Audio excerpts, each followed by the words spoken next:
Don Kixot ve Sancho Pansa Uyg'urlar. Abdori Sahar. Tarixning hukm chiqarish rolining yo'q bo'lishiga qaramay, nima uchun tarix o'rganamiz? Bilimning eng muhim vazifalarining biri kelajakka qarata oldin ko'rar bo'lishdan iborat. Havo rayi organlaridan atining yomg'irliq bo'ladiganligi yoki quyosh parlaydiganligi haqida ma'lumot berish. Iqtisodşünaslardan dollar qimmatining tushmaydiganligi haqida uchur berish. Doktorlardan o'pka raki davolashida ximiyalik davolashning unumi yaxshi bo'lamdi yoki radiolog davolashning degan savolga qanoatlanarlik javob berishi talab qilinadi. O'xshashla tarixchilardanmi tarixning har qaysi davrlari haqida inchika tekshirish elib berib, o'xshash xato, o'xshash razillik, o'xshash ahmoqlik va o'xshash kulkilik ishlarning yana qayta takrorlanib qolmasligi uchun ogohlantirish berish talab qilinadi. Tarixchilar mohiyatda tarixni takrorlab qolmayli degan maqsadda emas, balki tarixdan o'zimizni qutuldirib chiqayli degan maqsadda tarixni tadqiq qiladi. Tarix bizga nima qilishimiz kerakligi haqida aniq bir yo'l ko'rsatmasimi, ammo nurg'unlagan tanlashlarni sunadi. Ammo Ikkinchi Dünya urushidagi taktikalarni o'rganib, 3-chi Dünya urushida ishiltish vaqt isrofchiligidan iboratdir. Don Kixot bundan 400 yil avval ispaniyalik yozuvchi Cervantesning qalami bilan yozilgan Don Kixot romanidagi bosh qahramon. Men Don Kixot romanini qayta o'qib chiqish jarayonida chet ellardagi Uyg'ur jamiyatida nurg'unlagan Don Kixot va Sancho Pansalarning to'lib turganligini his qildim. Demak, Uyg'urlar hozirga qadar tarixdan qutulolmay yashayotibdiq. Don Kixot deganda kishilarning ko'z oldiga tarixga ko'milib qilishdan boshqa xiyoliy bir qahramon, ya'ni quruq gap qilib, po etib shahar oladigan, amaliyotda qahramonlikdan qilcha asarmi yo'q, xiyolparast bir valoqdakkur keladi. Kishilar bo'libmi turklar quruq gapni jiq qilib, amaliyotda hech natija chiqmaydigan bo'sh ishlar bilan hapilishib yuradigan sun'iy qahramonlarni Don Kixotlik qilma deb masxara qiladi. Romanning avtori Cervantes ikki xarakter, ya'ni Don Kixot va Sancho Pansa orqali u davrdagi Ispaniya jamiyatini hajviylashtirgan edi. Don Kixot saxta qahramon, saxta inqilobchi bo'lib, ayni davrdagi Ispaniya yuqori qatlamidagi quruq qahramonlik va quruq inqilobchi niqobiga kirib olgan, haqiqatni ko'rishni xohlamaydigan, o'tmishdagi xiyoliy simvollar bilan faxrlanib yashaydigan qo'rqinchoq yuqori tabiqiga vakillik qiladi. Gerçi Cervantes bu romanni 16 asrning boshlarida yozgan. Oradan 400 yil ortiq vaqt o'tgan bo'lsa-mu, hozirga qadar dunyoda nurg'unlagan tillarga tarjim qilingan mashhur asar sifatida olqishlanib kelmoqda. Kitobni o'qish jarayonida yozuvchi Cervantesga bo'lgan hurmatim yana bir qatim oshdi. xuddi u bundan 400 yil muqaddam hozirgi davrdagi sargardon Uyg'urlar ichidagi Don Kixotlarning obrazini yo'ritib bergandek his qildim. Don Kixot o'zi ko'rgan har qandaq bir narsani o'z xiyolida cho'ngaytidi. Yo'lda uchrab qolgan odatdagi bir kishini xon jamiyati deb qarab, o'ziga shovaliyalik unvoni bergizidi. Don Kixot qo'y padallarini o'zi bilan urush qilishga kelgan askariy qo'shin deb qarab, o'z xiyolida ojiz tarafga yordam bermoqchi bo'lib, qo'y padallarga hujum qilib, nurg'unlagan qo'ylarni o'ltirib, padachilardan tayoq yeydi. Bir podshoning yer osti ambaridagi haroq saqlaydigan tunglarni iblis deb qarab, qilichi bilan parchalab o'tadi. Ko'chadagi bir sargardon chingan ayolni xiyoliy dunyosida bir esil zodi xonim deb qarab, uningga oshiq bo'ladi. Yo'lda uchrab qolgan, qo'li puti kishanlangan jinoyatchilarni mazlumlar deb qarab qutuldirdi va ular tarafidan bulang-talang qilinadi. Bir satrashning ustasini sehrlik dublga deb o'ylab musodara qiladi. Don Kixotning eng kulkilik xiyoliy qahramonliklarining biri shamol chiqirdigan choqpalaklarni divilar deb o'ylab ularga jang e'lon qilishi hisoblanadi. Undaqda Uyg'ur Don Kixotlar nima ish qilyotidi? Sancho Pansalarchi. Uyg'ur Don Kixotlar haqiqiy dushman Xitoy bilan elishmay, Xinjiang indigenous people o'z taqdirini o'zi belgilashmi yoki mustaqillikmi degan so'zlar bilan kurash qilyotidi. Ma'lum sabablar bilan bu so'zlarni ishlatib qolgan kishilarni qulluq etisi kuchliklar, xoinlar, nomussizlar, o'zini jongo'liq deydigan sharmandalar degandek qalpoqlarni kiygizib, shunchalik dumbalaydi-ki, xuddi Don Kixotning bir to'p qo'y padallarini o'zi bilan urush qilishga kelgan askarlar deb tushunib qolganidek. Bundaq dumbalashlardan keyin Uyg'ur Don Kixotlar qishliq uyquga kirib ketadi. Qishliq uyquga kirib ketgan Uyg'ur Don Kixotlar o'z taqdirini o'zi belgilash, vahakaza degandek gap so'zlarning varang-churingini sezib qolsalar, qayta qishliq uyqudan uyg'onadi. Bu qitim yana Uyg'ur Don Kixotlar bu iboralar bilan qattiq kurash qiladi-ki, ayhanas. Xuddi Don Kixotning bir podshoning yer osti ambaridagi haroq tunglarini iblis deb o'ylab parchalavatganiga o'xshash.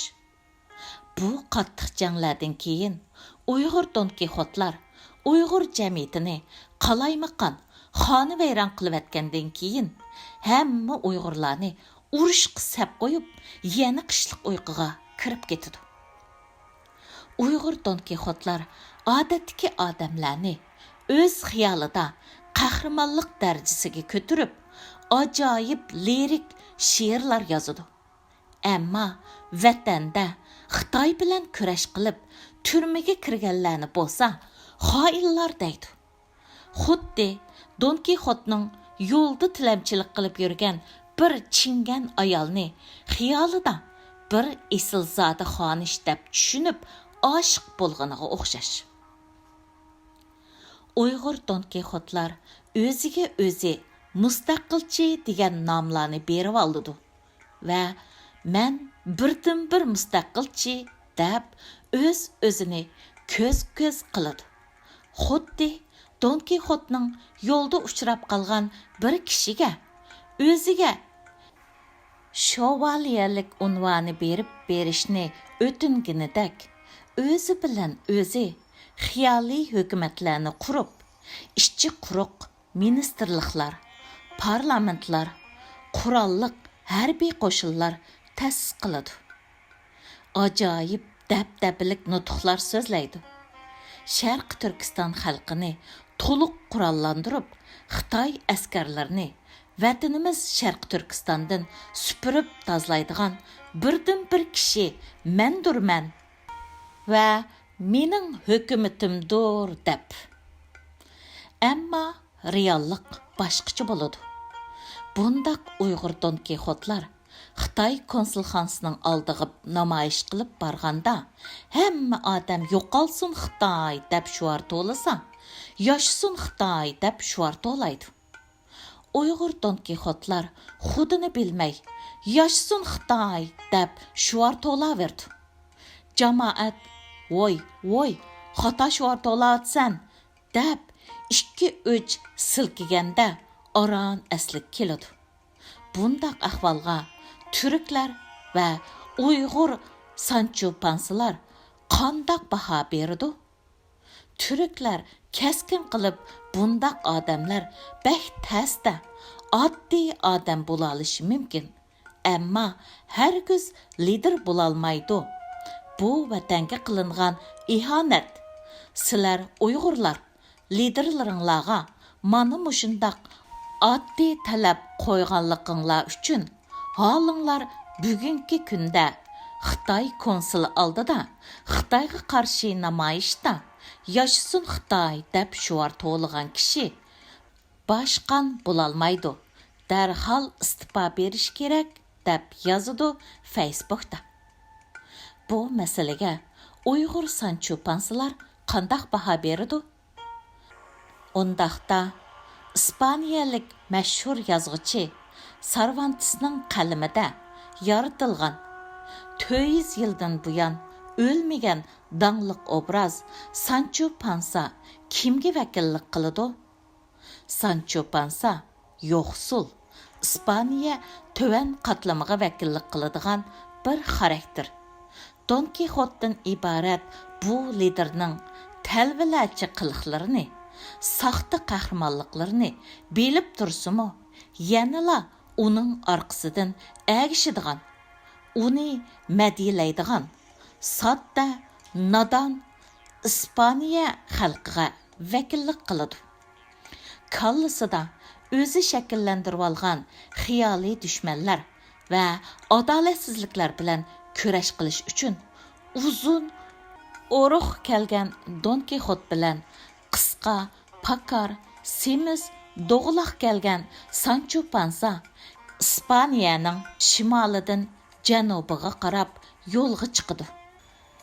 Uyg'ur Sancho Pansalar Xitoy konsulxonasi oldida yashsin Xitoy deb shuar to'lashni liderim herib ketganlikdan shundoq bo'lgan deb qarab, xiyoli lideriga agishib mengishni davomlashtiraverdi. Undaqda bu lider herib ketganda dushman tarafga o'tib ketadigan lidermi? degan savolni so'raydigan Uyg'urlar nayt kam uchraydi.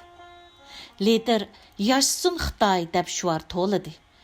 Deguchilar xuddi padişahning yangi kiyimi degan masaldagi rostchil boladak yolg'iz qoladi. Uyg'ur Don Kixotlar vatanning eng yiroq noyi bozorlarida yashaydigan odamdak nafas elishimi qiyinga to'xtayotgan savossiz, bilimsiz dunyodan, insonlikdan intayin yiroq qolgan Uyg'ur qarindoshlarimizni milliy ro'yi yo'q Uyg'urlar deb ayblaydi. Yiroq bir qit'ada o'ltirib olib, ammo Xitoy konsulxonasi oldida yashsin Xitoy deb shuar to'lg'anlarning milliy ro'yiga savol qo'yish u yoqda tursin yoki echilgan saxtakorliklarni, Don Kixotligini padazlamoqchi va yapmoqchi bo'ladi. Bular ham Don Kixot ham Sancho Pansa Uyg'urlardir. Uyg'ur Don Kixotlar yerlik tashkilotlarni ish qilolmadi deb buzib etib, o'zlari bir qanchilgan ishchi bosh tashkilotlarni qurib oladi. 3-4 yil o'tgandan keyin jamoatni nechaga bo'lib andin mangmidi va hokazo degandek go'zal she'riy gaplar bilan tashlab berdi. Jamoat ichida ish qilayotgan aktivlar, tashkilot rahbarlarining ish yilidan eshak yiligacha bo'lgan oraliqda borgan biror shahar va davlatlar haqida pulni nadin oldi, gumon qilish kerak. Gumon qilish milliy sezgirlik deb sapsatni tarqitib, ularning jamoat orasidagi obrazini xunuklashtirmoqchi bo'ladi. Ammo bu Uyg'ur Don Kixotlar odatda oladigan ishchilik maoshi bilan bir yilning 20da ishlab, 20da dunyoning sharqidan g'arbiga, shimolidan janubiga qatrab yuradi. Uyg'urlarning gumon qilib qolmasligi uchun ba'zida bir xaos oladigan pulim bordi. Shuni vatan davosiga otidim deydi. Ba'zida 210 ming dollar banka qarzim bor deydi. Uyg'ur Sancho Pansılar bu xaos oladigan puling qandoq kelgan? Qandoq banka u 210 ming dollar qarz elib bo'lg'icha pulni qaytar demaydigan va to'nglatmaydigan deb so'ramaydi. Yoki Xitoy xuddi Sri Lankaga o'xshash qarzni qaytara olmaydiganligini bilib tursimi, ko'plab qarz berdigan. Oxirida biror narsani qarzga hisob qilib tutib oladigan ishni shaxslarni yo'lga qo'yib, buning badaliga bizga uchur yo'llaysan da'vatam deya. Qisqasi, Uyg'ur Don Kixotlar faqat Uyg'urlar bilanla kurash qiladi. Xuddi Don Kixot shamol energiyasi chiqaradigan choq palaklar bilan urushgandek. Don Kixot oldiga haqiqiy dushman chiqqanda badar qochidi. Men yana bir qitim ispaniyalik yozuvchi Cervantesga alayda rahmat aytaman. Chunki u aslida ispaniyalik Don Kixotning obrazini emas, balki hozirgi davrdagi Ahmad bilan Samatning obrazini yaratgan ekan. Yana bir qitim takrorlash to'g'ri kelsa, tarixni takrorlab qolmayli deb emas, balki tarixdan qutulib chiqayli degan maqsadda tarix o'rganamiz. Agar hozirgacha oramizda Don Kixot va Sancho Pansalar bor bo'lsa va biz buni sezalmay aldinib yurgan bo'lsak, biz mangu tarixga ko'milib qolgan bo'lamiz. Tugidi.